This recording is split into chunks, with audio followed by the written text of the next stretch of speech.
Sheila Stevens here. One of the reasons that I created the Valkyrie Initiative is because I've had my own trauma. I've had my own issues, my own pain. And as I began to meet other first responders, I was a police officer and a federal agent and injured on duty. And I began to meet other people who had the same or similar experiences. And then I began to meet many war fighters who had the similar experiences. They had been injured, or they were just not deployed anymore. Whether they were injured or not, they were home and not out doing the things that they were trained to do, that they loved to do, that worked with their personality, completed their personality, gave them a challenge. And as we all know, people like us need a challenge and a mission. When that is no longer there, then issues of identity can arise. So that's where I think that the warrior mentality crosses first responders and warfighters. That's where we all have an issue.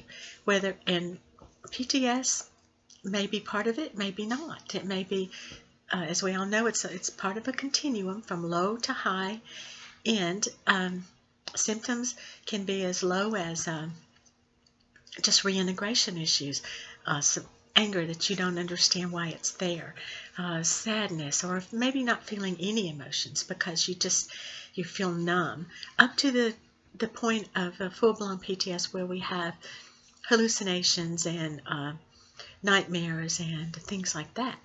So identity issues fall all along those continuum. One thing that helped me, and one thing that I will be in Houston this weekend finishing up a certificate in, is called Organizational Constellation.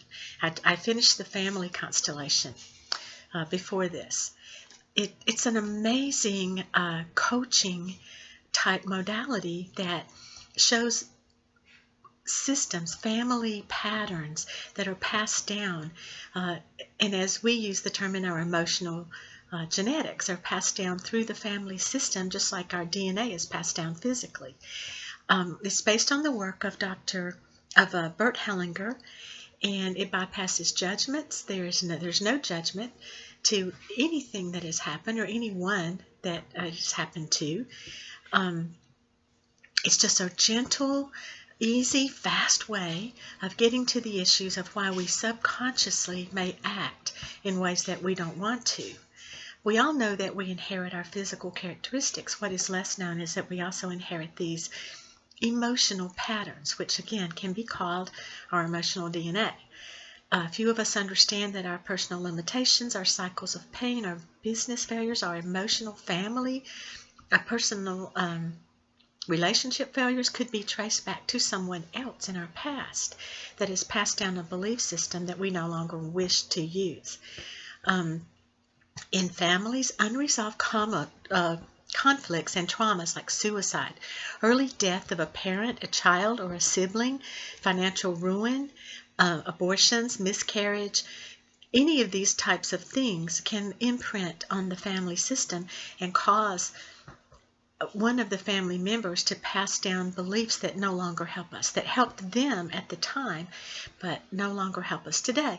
And an example of that is a woman may say, this is the way you make a ham. It's been passed down from great-grandmother to grandmother to grandmother. This is the way you cook a ham. You cut the ends off of both ends. You cut this end off, you cut that end off, you put the seasoning on it, you put it in the pan, and you cook it. And so family member after family member cooks a ham that way. And one day somebody says, why are we cutting the ends off a perfectly good ham? What's the deal? And the mother says, I don't know. That's what my mom said, and that's what her mom said, so that's how we do it.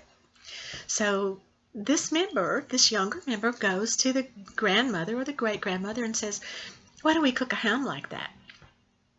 And she says, my pan was too small. Okay. It's not always that simple, but it is that simple in theory, because let's say a child died in a horrible accident at one point in the family system. Okay, that maybe one or more parents now decides that it's too risky a world for children. And so they're constantly telling their children, be careful, don't fall. Don't do that. Don't climb that tree. You'll fall. Don't do this. You'll fall. That is passed down sometimes through families, and subsequent people who have children react the same way. Or they may react totally opposite and let their children just run wild because they don't want to be like this particular parent. Either way is an extreme, is not a balanced life or a balanced way to treat and raise a child. So when you get into the family system and you trace back the patterns of behavior back through your system, you find out that that's where this came from. That's where this belief came from. And so you can leave it with the person to whom it belongs. It does not belong with you anymore. So that's an oversimplification of what happens in the workshops, but it'll give you some idea of what I'm talking about. In businesses, the same thing can happen. We take our personal lives, our family lives, into business with us, and some of the relationships we have with people can mirror the relationships we have in our family. Unfair dismissals also, disrespect, workplace violence, inadequate compensation, all these things can add to the problems that we bring from our personal life into business. So when we analyze the patterns with which we are addressing things and people, then we can realize that these things don't belong to us, and we can change the systemic, the hidden patterns under which we operate. Sometimes we get really entangled in a family system, and when we inherit all these ideas and beliefs from the people before us, we may repeat what has gone on before us. Self-sabotage, self-injury, chronic illness, depression, fear, anger, obesity, addiction, failure in relationships and in business are just some of the results of this. So that's why we need to discover what is in our family system and how we can leave it with the people to whom it belongs, and we can begin a different life. This has helped me. Not everything helps everyone, and that's why at the Valkyrie Initiative we'll have many different modalities. We'll have several things that I will be discussing later. Dr. Carrie Elk's accelerated resolution training is amazing and works for many, many people. It's also fast, effective, and gentle. And there's yoga, there's acupuncture, many other things. But this is something I want you to consider looking into. Call me if you want to get together a group of 5-6 more people.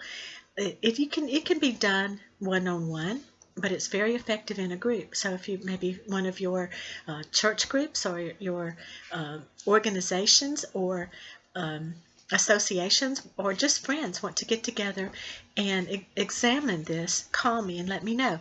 If you want to learn to teach it as I have been doing, then I can get together with Judy Wilkins-Smith, and she and I can do it together. So look into it. This has helped me tremendously, and a lot of people that I know have been helped by it. Call me. Thanks.